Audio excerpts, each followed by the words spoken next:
प्रमोद जाऊन आता 15 ऑगस्ट भेटलो तेन्ना ते कचरा देवी घेतले तेव्हा मी वयतलो आणि डॉक्टर प्रमोद सर तेंच्यांनी म्हाका सांगलेलं सुद्धा मी एकदा 19 डिसेंबराक गेल्लो पणजे एक प्रोग्राम आसलो थंय म्हाका ते मेळ्ळले हांवें तांकां सांगलेलें तूं सर हांवें तुका आज प्रत्येक मोबायलार टीव्ही अशें हांवें पळयलेलें पण आज हांव तुका प्रत्यक्ष पळयता म्हणून खूब आता तेणी म्हाका सांगलेलें हांवें आतां तुवें म्हाका प्रत्यक्ष पळयलां आतां हांव प्रत्यक्ष तुजे चाय पिवंक येतली आनी 15 देवी येतले तेन्ना हांव तांकां म्हज्या घरा बोलायतलें आनी तांकां चाय पिवंक सांगतलें आपल्याची उंची सुद्दां वाडोवंक सांगतात धन्यवाद मी प्रमोद शिरोडकर सरांच्या शिरोड सरागेर गेल्लेले तेन्ना सुद्दां म्हाका प्रमोद सावंत मेळ्ळेले आनी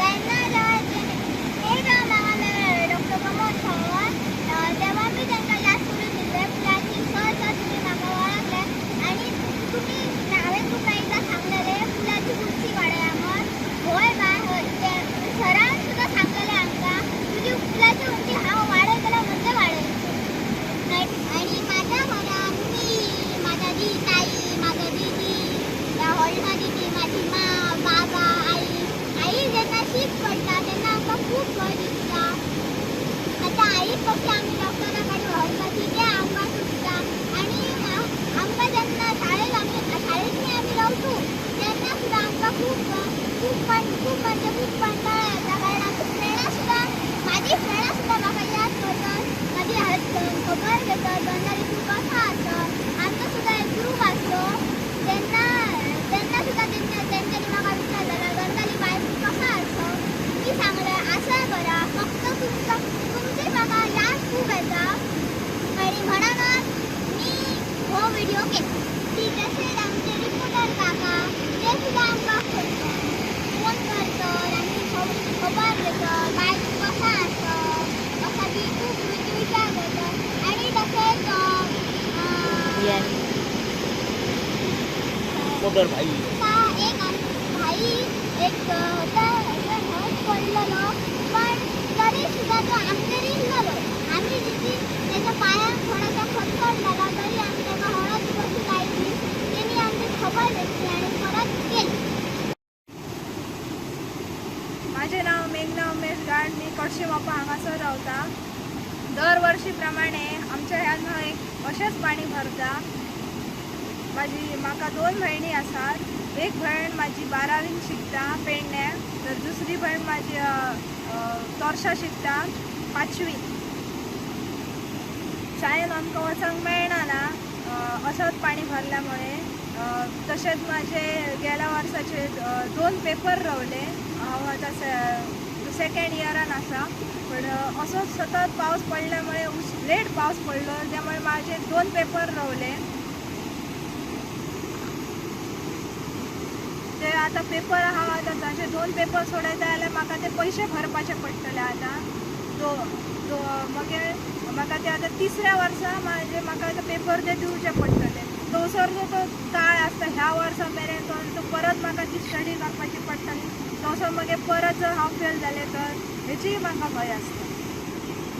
अभ्यासाचो आमचो खूपच नुकसान जाल्लेलो आसा. म्हाजा न्हू तर म्हाज्या 2 भयणींचो आसा तसोच नुकसान जायत आसता. दरवर्षी असंच जायत आसता. तशीच माझी एक आमच्या घरान एक माझी जाणटेली आजी आसा ती तशी खूब शीक आसता. गेल्या 2 दिसा आदींच ती शीक जाल्लेली खूब. तेन्ना आमकां मोठो प्रश्न पडलेलो आतां इतकी शीक जाली की आमी तिका व्हरपाचें कशें हेंच आमकां कळना आसलें कित्याक पाणी खूब भरलेलें न्हय. आनी मागीर आमी फायर ब्रिगेडीक फोन केलो आनी तेंच्यांनी मागीर आजये सकट आमकां पलतडी पावयली. त्या खातीर आमकां तिका बेगीन डॉक्टरा कडेन व्हरून हाडपाची पडली. औषध पाणयाचें पळयतलें जाल्यार आमकां ते ना कित्याक परत पाणी येत तर मागीर आमी थंय धडकतली आसली. असंच पाणी भरत रावता म्हणून गेल्या वर्सा प्रवीण आर्लेकर सरांनी हयसर येवन बघला पण पूल बांदता पूण असं सांगला सुद्धा पण त्याचा पुढे तेंच्यांनी काय केला काय झाला तर म्हाकाय काय खबर ना कित्याक त्या पुलाचं काम अजून सुरू करूंक नाता. तशीच आमच्या आजीची वखदां जी असतात जी 8-8 दिसांनी हाडपाची पडटात ती घरानय खूप दिवस दवरपाक जायना, ती 8 दिसां भितर घेवपाक जाय अशी डॉक्टरान सांगलेली आसा. थोडी वखदां असतात ती फ्रिजान बी दवरपाची असता, पूण ती त्याच टायमाक घेवन सोंपोवपाची असता. त्यासाठी आमची औषध पाणी असे खूप हाल जाता आणि आमचं लोकांपासून संपर्क तुटता. कितें सांगतला एकदम ना, नुस्तें मेळना, दूध मेळना, भाजी मेळना. आमच्या आर्थिक परिस्थितीमुळे आम्ही दुसरीकडे रूम घेऊन सुद्धा आम्ही अशी रावपाक शकलो ना. नमस्कार. पाठीमागे जी नदी नदी आमच्या या भागासाठी जीवनदायिनी अनेक आम्ही सांगितलेलं आहे की जीवनदायिनीचं रौद्ररूप आपण पाहत आहात आणि या नदीच्या पूल पाण्याखाली गेल्या कारणाने आमचे जे भयंकर हाल होत असतात. अशी अनेक वर्ष ही गोष्ट आम्ही सहन करत आहोत आणि या ठिकाणी फार मोठं नुकसान म्हणूनही आम्हाला या पाण्यामुळे चुकावं लागत आहे.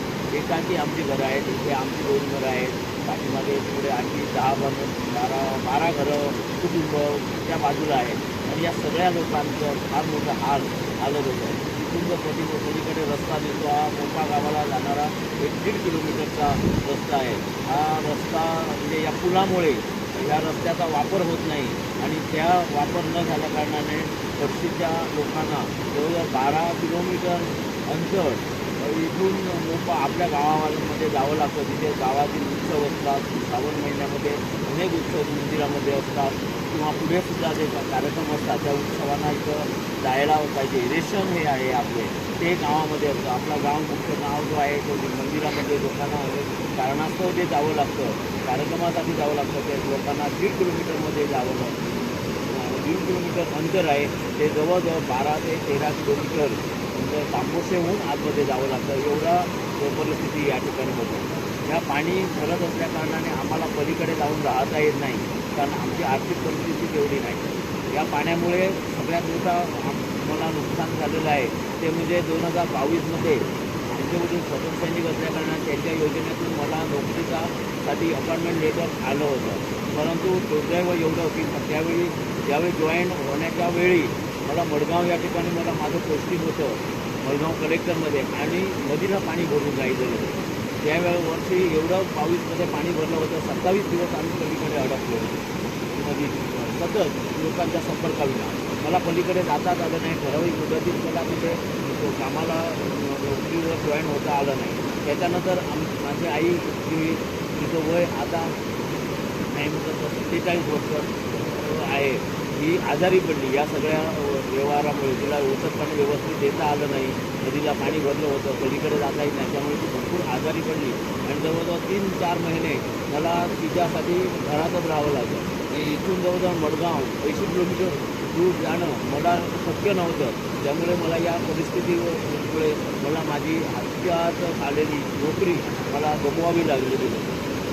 याच पद्धतीनं आमची मुलं शाळेमध्ये जातात. या शाळेमध्ये जाताना माझी मोठी मुलगी ही 3य वर्षला आहे आणि गेल्या वर्षी उशिरा लागलेल्या पावसात पुन्हा पाणी भरलं होतं नदीला आणि पलीकडे न जाता आलं नाही आणि तिथे काही पेपर सोडवले होते, परीक्षेला बसले होते आणि परीक्षेच्या काळात 2 पेपर तिथे राहिले.